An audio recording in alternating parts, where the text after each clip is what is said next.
Hi, everybody. I'm Diane Brady, and this is Forbes Newsroom, and I'm with Chris Helman, our man in Houston, senior editor covering energy. Chris, welcome. Thank you.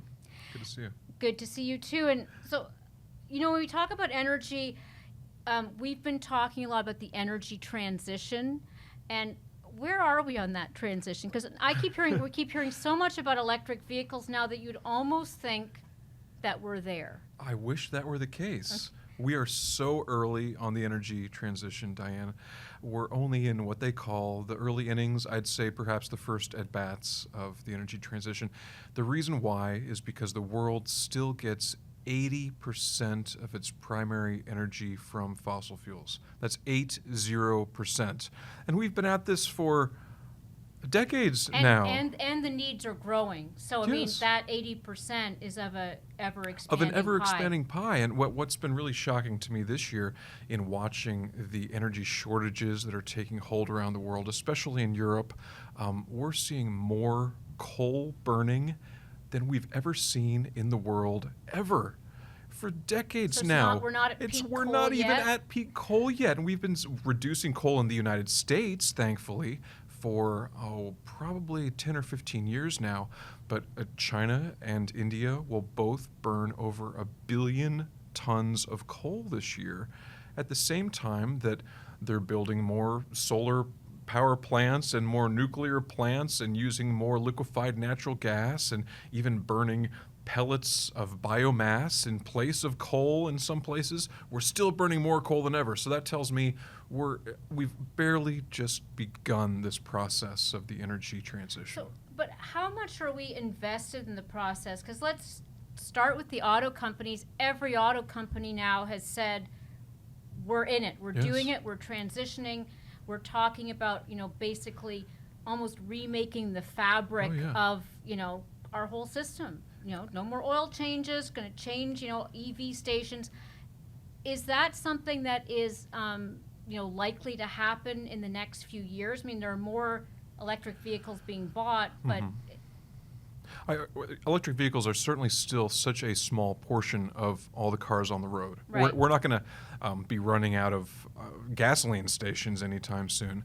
But what shocks me is when we have situations like in recent weeks, California announced, I forget the date, I think it was by 2050, we're not even going to allow the sale of new gasoline-powered vehicles in California.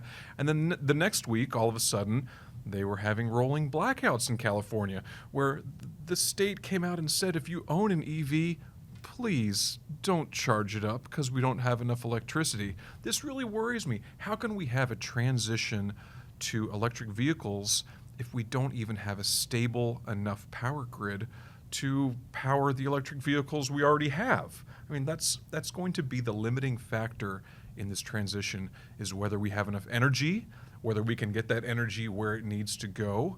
And right now, I'm really not convinced of either of those things. What a lot of the experts I talk to say is that what we have to do first, before anything in this process, is build out more transmission lines. Right. We've had a lot of trouble in the United States the last decade with getting past NIMBYism. And to be sure, people... Not in my backyardism. So if you're a farmer and you don't want a transmission line going through your land, or you don't want solar panels or wind turbines on your land, that's all well and good. That's fine. We have to believe in property rights. But at the same time, it's so difficult to site these 1,000-mile transmission lines that we absolutely need if we're going to get the wind power from the windy places and transfer it to the places where all the people live.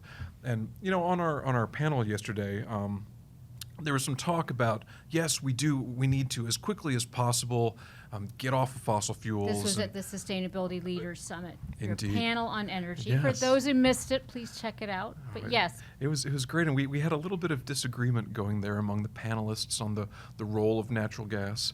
Some believe that we're going to need to use natural gas because we can more easily transport gas in pipelines than we can transmit electricity over high voltage transmission lines. Therefore, we can't stop using gas anytime soon.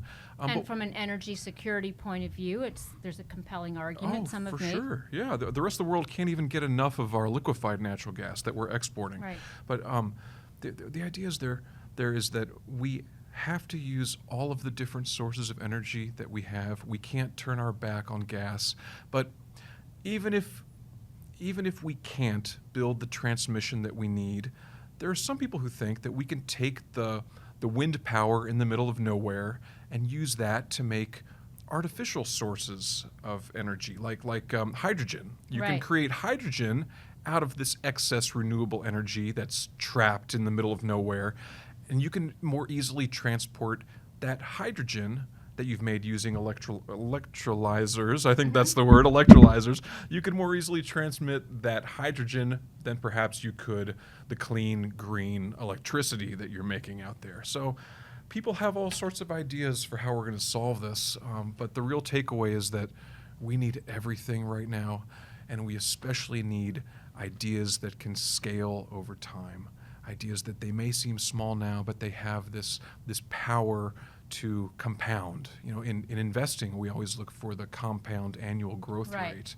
You want to find the technologies now that have at least the potential to experience that compound growth to become a real workable solution for us. So then I can't think of a better way to sort of leave people then if we talk about what is around the corner or what's on your radar on that front. You know, obviously we've talked about the continued dominance of fossil fuels.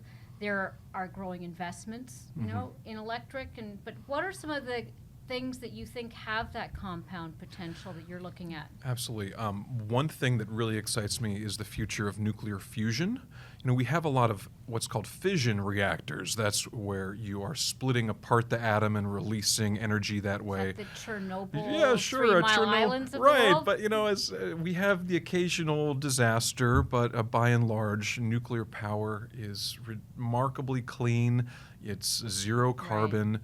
If we're really serious about scalable solutions to our carbon energy crisis, we need to focus on building more nuclear. But what gets me excited is nuclear fusion. This is the idea of taking hydrogen, deuterium, and smashing those together where you can release even more energy than you can in the fission process, and there's no emissions, no carbon, everything's clean. So there's been a lot of advances in recent years in nuclear fusion.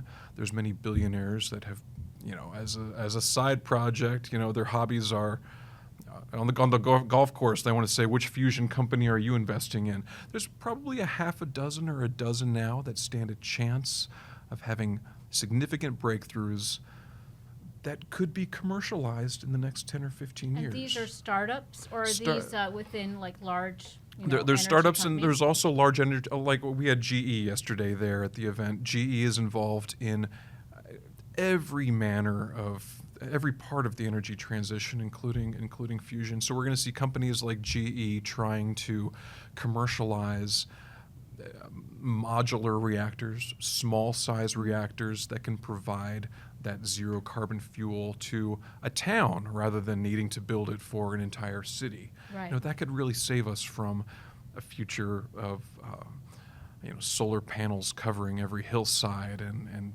wind turbines dotting every ridge. Other than that, there's not an awful lot of huge scale solutions.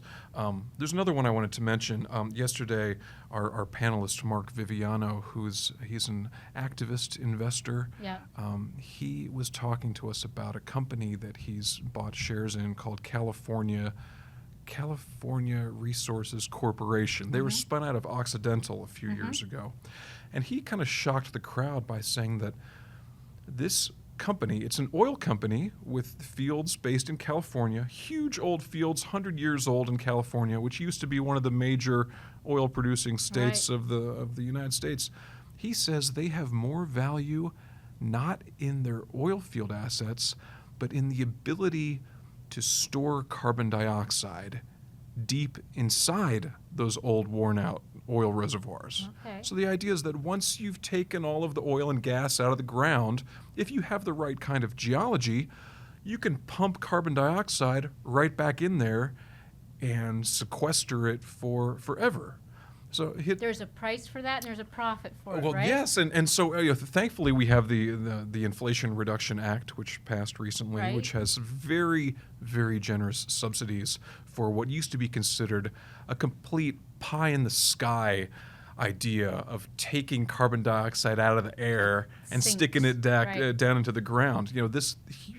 Mark really believes that in 10 years this could be one of those compounding technologies where we'll think nothing of capturing all of our annual emissions and putting them in an old oil field. I hope it works. I'm a cynic about so many things, but when enough And how the people of California feel about it in their backyard. well, to they be should love determined. it because it has the potential to make the cleanest, lowest carbon oil supply in the world.